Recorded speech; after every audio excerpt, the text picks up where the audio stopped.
네, 시장 상황 보다 구체적으로 들여다보겠습니다. SPIM 김형진 대표와 함께합니다. 어서 오십시오. 네, 안녕하십니까. 네, 시장 이야기를 해볼 텐데 이제는 1분기 실적 시즌 정점을 향해 달려가고 있어서요. 실적 이야기부터 하겠습니다.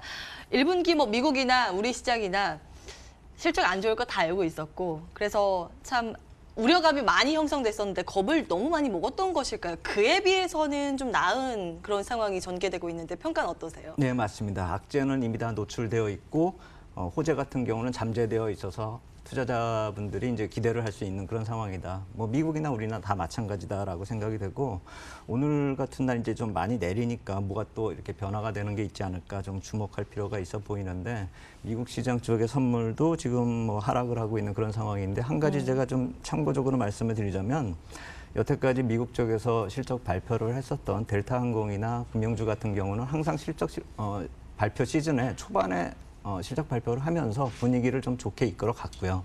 그 다음에는 좀 조정을 받는 그런 경향이 있었습니다. 그리고 오늘 밤에 실적 발표를 하는 기업들 보면 아멕스나 하니웰이나 필립 모리스 같은 기업들이 우리가 좀 알 수 있는 그런 기업인데 이렇게 시장에 주는 큰 임팩트가 아니기 때문에 시장이 좀 오늘 같은 경우는 조정을 받을 수 있다라고 생각이 되고 그것 때문에 우리 시장이나 미국 시장의 흐름이 오늘 갑자기 변화한다 이렇게 보기에는 아직 좀 섣부른 판단이다 이렇게 생각이 됩니다.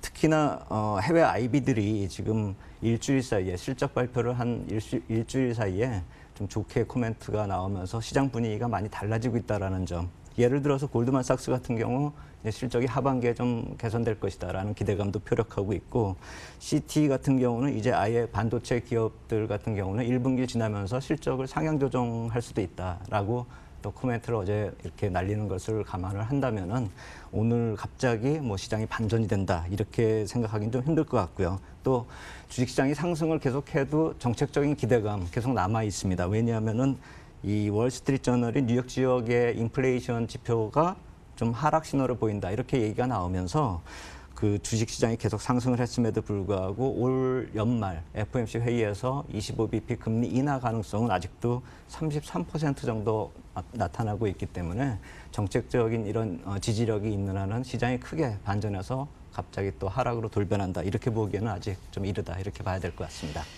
네, 경제 상황 자체가 금리 올리기는 좀 눈치가 보이는 그런 상황이기 때문에 금리 인하에 대한 이야기가 계속 나와요. 그게 일단 시장의 안전판 역할을 해줄 것이다라는 관점으로 말씀을 주셨는데 근데 우리 시장 냉정하게 놓고 보면 지금 미국 시장 이야기를 해주셨잖아요. 네. 근데 우리 시장의 기업들의 실적은요.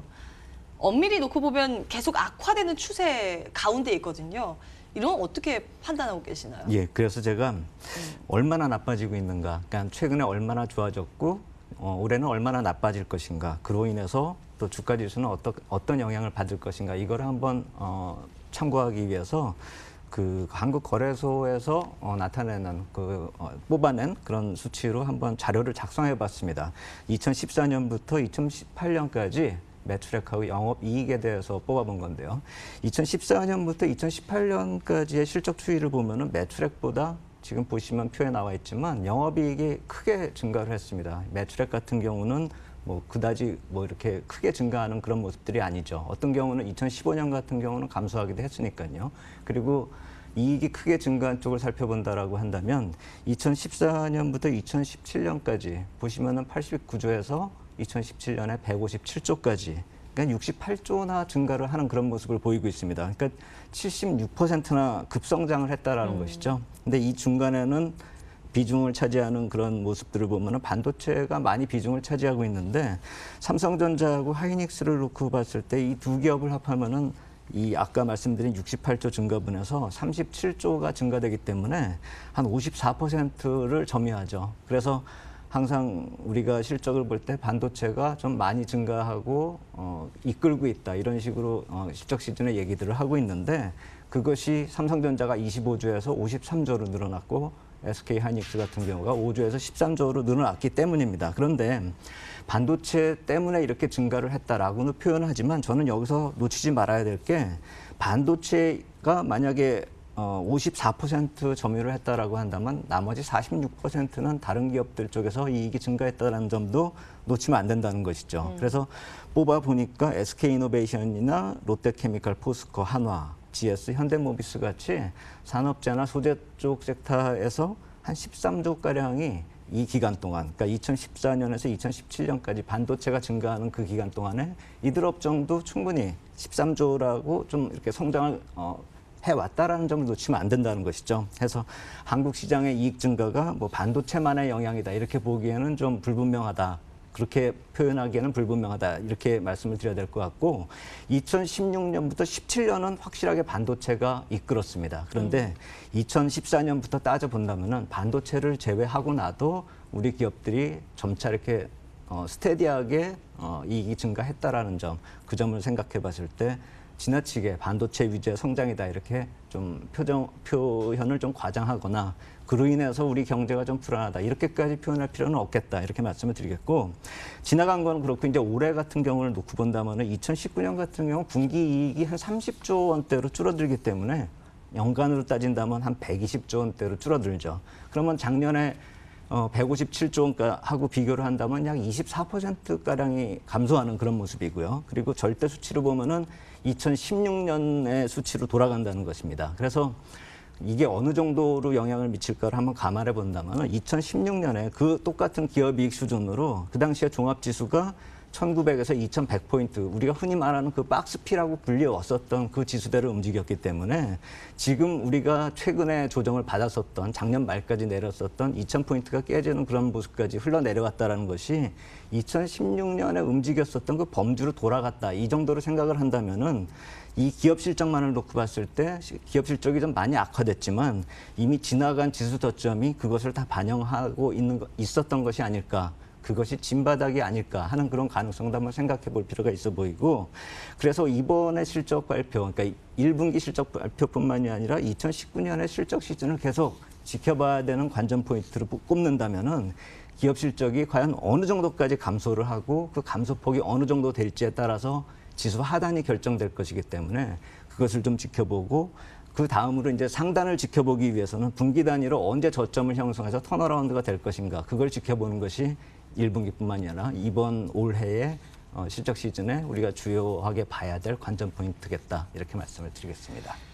말씀대로라면 일단 올해는 작년보다 24% 감소라고 하셨나요? 네. 영업이익 감소 추세가 예상이 되고 2016년도로 돌아가는 수준이라고 네, 말씀해 그렇죠. 주셨어요. 네. 그러면 이 실적 부진이 주가에 어느 정도나 지금 반영이 돼 있는 건지 일단 궁금하고요. 네. 그리고 그동안 실적 부진에 대한 우려감에도 불구하고 어제까지는 잘 올라줬단 말이죠. 네. 그에 대한 흐름들. 근데 오늘 그동안 상승분 또 다 반납하는 이런 흐름은 어떻게 보시는지요? 네, 그렇죠. 지난주부터 한 일주일 동안 올라온 걸 오늘 하루 사이에 다 반납을 하고 있기 때문에 투자 심리가 좀 위축될 수도 있다 이렇게 생각이 되는데 내림폭을 생각을 해본다면 3월 말부터 올라온 그 폭에 지금 한 33% 조정도 안 받은 상태. 그러니까 3분의 1도 조정을 안 받았고 만약에 피보나치 조정 비율로 계산한다면 38%도 안 받은 상태이기 때문에 상승 기간 동안에 충분히 나타날 수 있는 그런 흐름이 아닐까. 지금까지는 그렇게 생각이 된다 이렇게 말씀을 드리겠고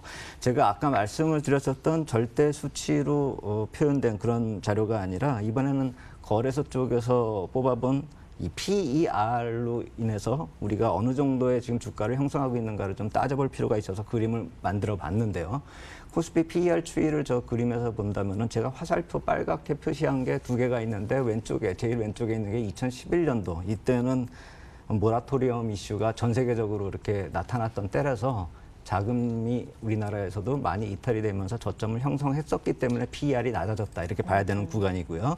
그다음에 두 번째 오른쪽에 있는 빨간 화살표는 2016년도에 저점을 형성하고 그때부터 주가가 반영이 되기 시작했다는 아까 말씀드린 이익이 급증하던 시기였습니다. 그래서 PER이 좀 높아지고 있다가 그 뒤로 또 PER이 떨어지고 있는 이유를 본다면은 기업이익이 저때 빠르게 늘어났는데 그만큼 주가가 상승하지 못했기 때문에 PER이 좀 낮아지고 있다 이렇게 해석을 하시면 되죠. 왜냐하면 기업이익이 50% 넘게 증가를 했지만 실제 종합지수는 2,000포인트에서 2,600포인트 정도까지 상승에 불과했으니까요. 만약에 저 PER이 계속 유지되려고 한다면 3,000포인트 넘어서 뭐 한 4,000포인트까지 가야지만 저 PER이 유지가 됐겠죠. 그게 아니었기 때문에 저렇게 낮아진 것이지 뭐 시장이 안 좋았다 이렇게 볼 수는 없는 것이죠. 근데 최근에 제가 푸르게 타원으로 표시한 저 급락하는 구간은 지금 주가가 최근에 급락했었던 구간입니다. 그래가지고 저게 PER 9.3까지 내려갔었는데요. 어제 기준으로 보면 10.6까지 지금 반등을 한 상태입니다. 해서